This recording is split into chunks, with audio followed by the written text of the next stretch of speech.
Hey everybody, and welcome back to the board meeting. Happy holidays, Merry Christmas, Happy New Year, all those good things. I meant to put out this video a couple weeks ago, but I've just been so busy in life. And you might have noticed that I haven't put out a video in like 5 or 6 months or something like that. And that's just because of how busy my life has been. A lot of life events, good life events have happened, and I'm just very, very busy. And maybe I'll make a video of what was been going on for the last several months. But today I wanted to come back and do a video doing my top 10 board games of all time. This is a video and a list that I've done for a long time. I've made like maybe 3 videos of my top 10 board games of all time, at one every single year. But before even that, I was making these top 10 lists for my own personal self.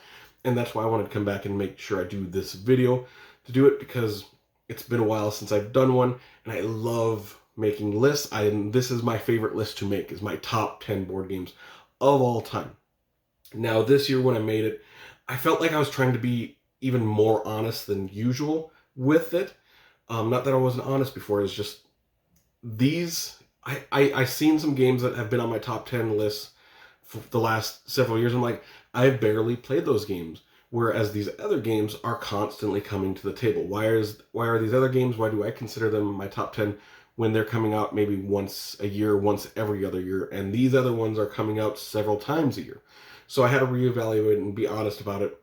And so I kicked some of my like mainstays that were in my top 10 out of the list, and some newcomers are in it. Not new games necessarily, just new to the top 10 portion of my list.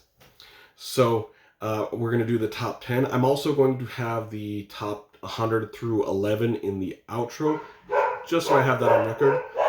And there's the dogs. That's one of the new things in my life. I've got 3 dogs in my life, so sorry if there's some noise in the back. Okay, so let's just jump right into the top 10 games of all time for myself. Completely subjective, of course. And starting with number 10. Number 10 is an older game. Came out in 2015, I believe. This is Seven Wonders Duel, which is the 2-player version of Seven Wonders. But I think they're very different games. They're both drafting games, but one's using that drafting system where you have a hand of cards, you take one, you pass the others to the other one. The Seven Wonders Duel is just a 2-player head-to-head drafting game, and you have this pyramid of cards, and some cards are overlapping other cards, and you can see some cards and you can't see other cards. If you take a card that's overlapping the others, then if that's face down, they face up. So sometimes you're revealing these cards to other people and making it open to them, but you're not even sure what you're opening up to them. And it's a great game. A new version of it, just a renew of that game just came out. A Lord of the Rings theme. It's a Lord of the Rings Duel. That one's great as well, and I'm a big Lord of the Rings fan, so that kind of renewed my interest in this game, in this drafting system, this pyramid drafting system that I really, really enjoy. So number 10 is Seven Wonders Duel. Going down to number 9. Number 9 is a nice little game. This is Space. In Space, you are rolling these dice, and it gives me the Catan feel, where you're rolling dice and everybody's getting potential rewards for it. When you are rolling the dice, you are getting the rockets on your half of the board. When other people are rolling, you're going to get the rewards from the rockets that your old rockets that have been put upside down on top of your board. And it's so much fun because the game ramps up so much, and towards the end of the game, you're actually enjoying other people's turns so much because you just have so many of these old rockets that you're getting so many residuals from them rolling dice that you're like, I don't even want it to be my turn. I want it to be other people's turns because I'm getting more stuff on their turn than I am even on my own turn. And it's a great game, great system. It's one that gets broken out quite a bit. It's fun all the time. So number 9 is Space. Going to number 8. Number 8 is a little card game. This is The Crew, The Quest for Planet 9. This is a cooperative trick-taking game with limited communication. And it's sort of got this mission logbook where you got 50 different missions, and the first mission is really easy, and the 50th mission is extremely hard to accomplish. And this was actually my first trick-taking game. This got me into that trick-taking genre of card games, and I really, really like trick-taking games now.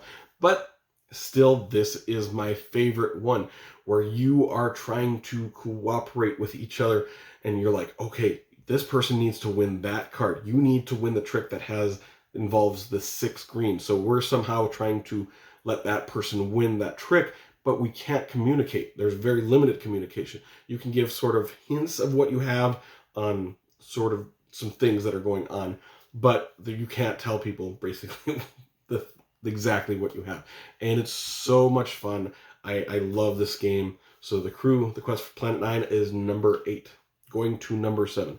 Number 7 is actually right over here. This is Radlands. This is also a card game. This is a 2-player head-to-head game, and this is in like an apocalyptic wasteland with limited water. Water is your resource to pay for these people, to pay for these cards, and to activate those people's abilities. You're trying to eliminate the other person's 3 bases, and if you do that, you win. And you're doing that by playing these people to protect your bases, which they're basically almost cannon fodder. You're like, I need to put these people in front of my bases so my bases don't get hurt. If you hurt them, it sucks, but oh well.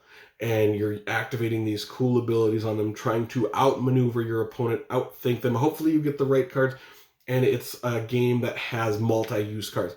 You can play the card on your map for whatever the card is, whether it's a person or an event or whatever, or there is a throwaway ability on them. If you just trash this card, you get some kind of ability. So do you want that card and use resources to put that card out, or do you want to get this instant ability that might help you, that might end up triggering some combos that win you the game? It's so much fun. It's not a complex game. I shouldn't say it's a simple game, but it's not a complex game once you get into it. And the artwork is beautiful. I love the apocalypse theme in it. And so yeah, number 7 is Radlands. Going to number 6. Number 6 is definitely one that is new to this list, because I'd never played it before last year, before last time I made my top 10 games of all time. It's not a new game, but it has a new version of it, newer. This is Ra. This is a Reiner Knizia auction game, and it's very simple at its core. You're just going around the table one time to bid, and you have these bid tokens, and you only have 3 or 4 tokens depending on player count. And you're like, some people are going to start the auction. You're going to be pulling these tiles out, and a person's either going to pull a tile or start the auction. Raw. And you're just going to go around the table bidding your tokens, your bid tokens, and if you win, you lose that token, and if you lose, you get those tokens back. So you can only win 3 or 4 of these auctions per round, but the rounds are not infinite. They're not, they won't just keep going. There is a limited timer that you're pulling these tiles out, and each time a red tile comes out, that kind of advances it towards the end of the round. So this person might be out of tokens, they're out of the round of bidding, but you might not win your 3 or 4 bids each round, because you might have ran out of time because you're trying to be a little bit too greedy, a little bit too selfish. So I love that mechanic. It's a very simple game, very straightforward, but I really, really have enjoyed it. Like I said, it's a newcomer to this list, and maybe it wouldn't have made the list in the past, but I feel like I had to, because I'm like, this will just continue to come to the table because I like it so much, and it's so simple. Where there's some of these other more complex games, I'm like, I'm not playing them. So Ra has officially entered into the top 10 at number 6. Number 5. Number 5 is also new to the top 10 list, and I don't know if I played it last time I made my top 10. I think I had. But this is Crokinole. This is a flicking dexterity sort of game. It's basically pool meets bumper cars. And you have these discs on this circular board versus another person, or you can do teams 2 versus 2. And you're going to be flicking these discs, and you have to hit, if an opponent disc is on the board, you have to hit one of theirs. And you're trying to knock their discs off the board and have yours land in the little center area.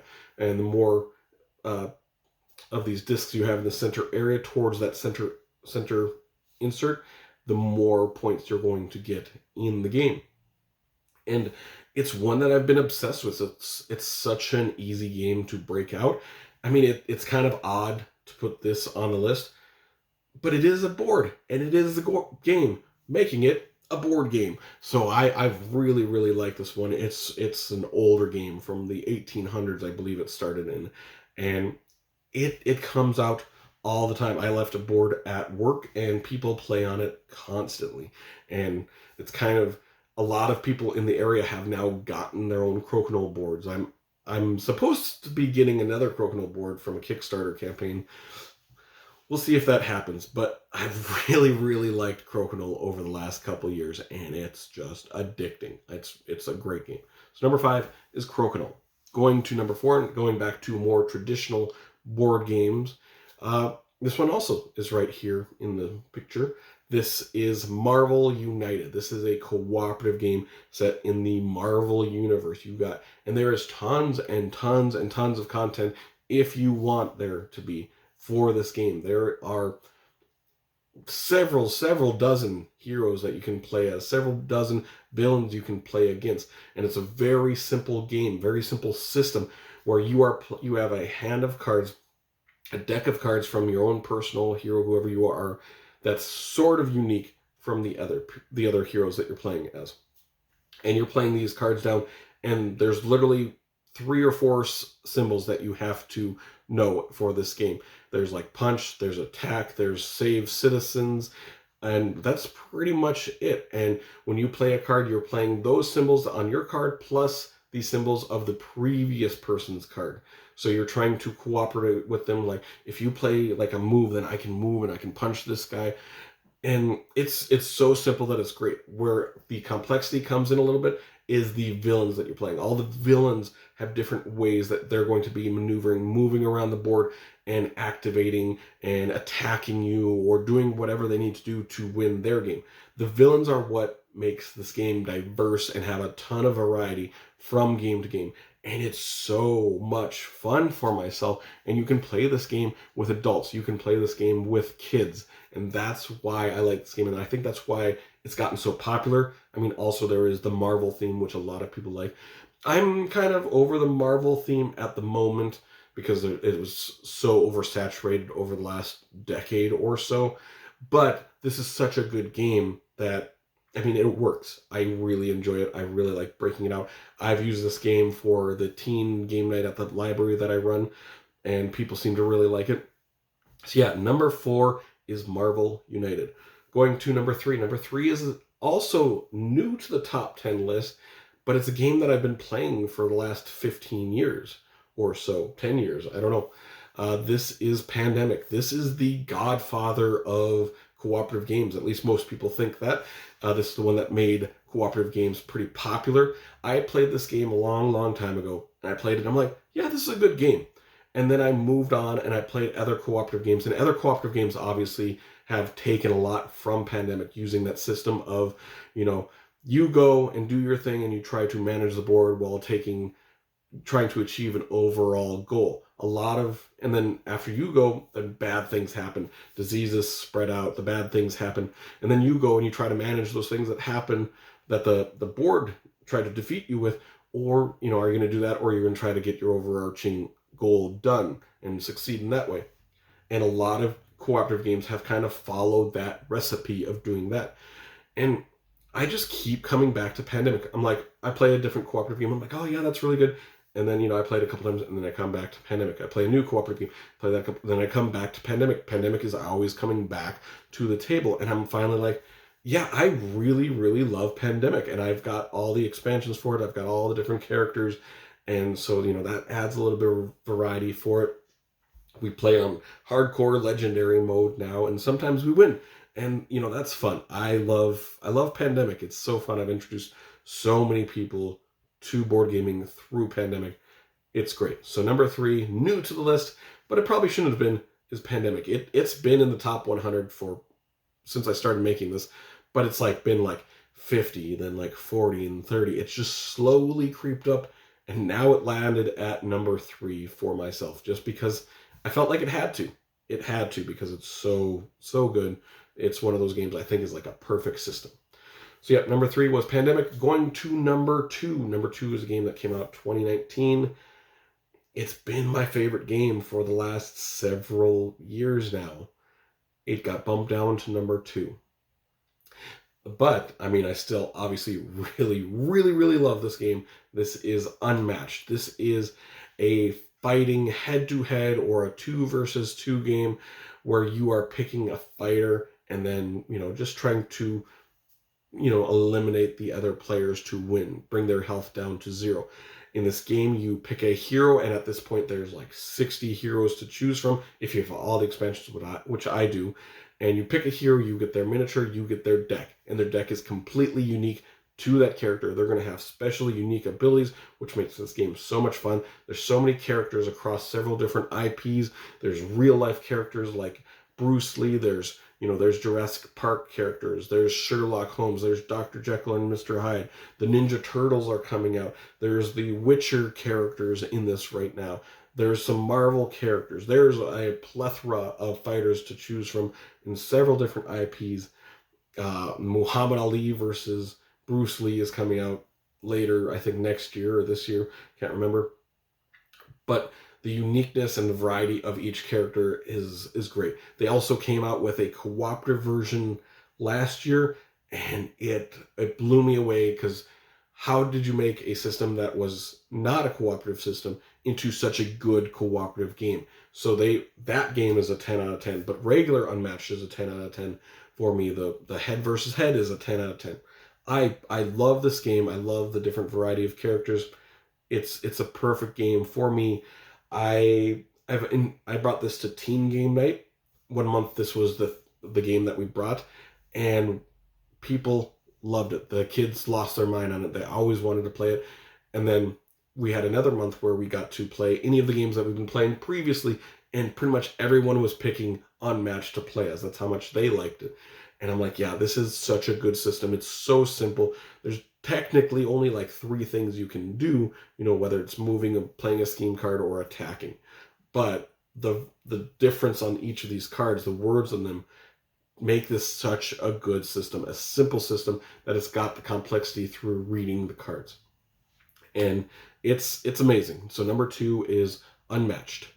And going to number 1, my new number 1 game of all time, is not new to me, and it's not new to the top 10. It's just, I like this game so much, and that is Dwellings of Eldervale. Now, all the other games in this list have been sort of smaller games, whether they're card games or just small, medium to lightweight board games. This is a big box game. It's actually up here. You can't quite see it, but it's a big box game. It's an epic game. It's huge. It's got big miniatures in it.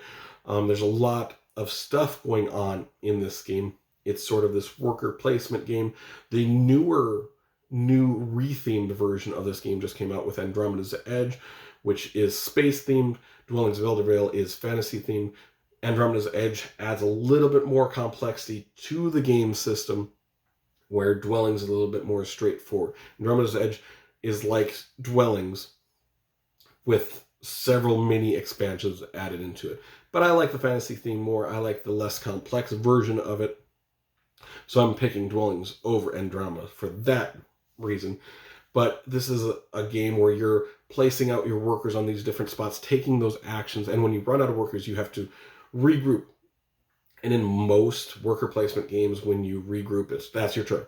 Your turn was taking all your people back. But when you take them back, you sort of enter into another little mini game where you have a worker placement game on the cards that you've collected, and placing your regrouped workers on these little actions that you've collected throughout the game.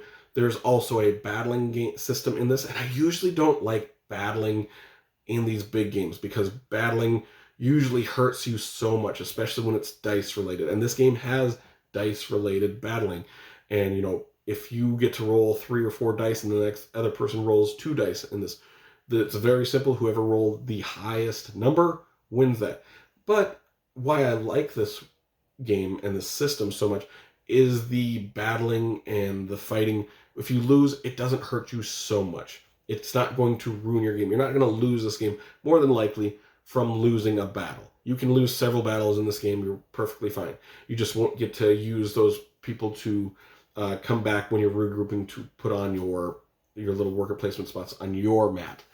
And it stinks a little bit, but it's not devastating compared to other games where, oh, your fleet got wiped out. Well, good luck. You're going to spend the next hour building that army back up. You don't lose those people. You just can't use them to regroup for this game. And that's one of the main reasons I like it so much. It's a perfect game for me. I'm always excited to play it. And it is a big game, but it makes sense. Everything in it makes sense to me. I can break this game out, and I've done it without playing it for 6-7 months, and I'm like, it's a big game, but I remember absolutely everything, all the rules for it, because everything works so cohesively in this game. And so yeah, my number one game now of all time, Dwellings of Eldervale, the new king of board games for myself. And it's probably been my favorite game for the last year, but I haven't made this list. So now the new king, Dwellings of Eldervale. And that is my top 10 board games of all time. I'll make sure to add my 100 through 11 on here, so make sure to pay attention to those if you're interested in it. And thank you all for watching. I hope you have an amazing day. Take care.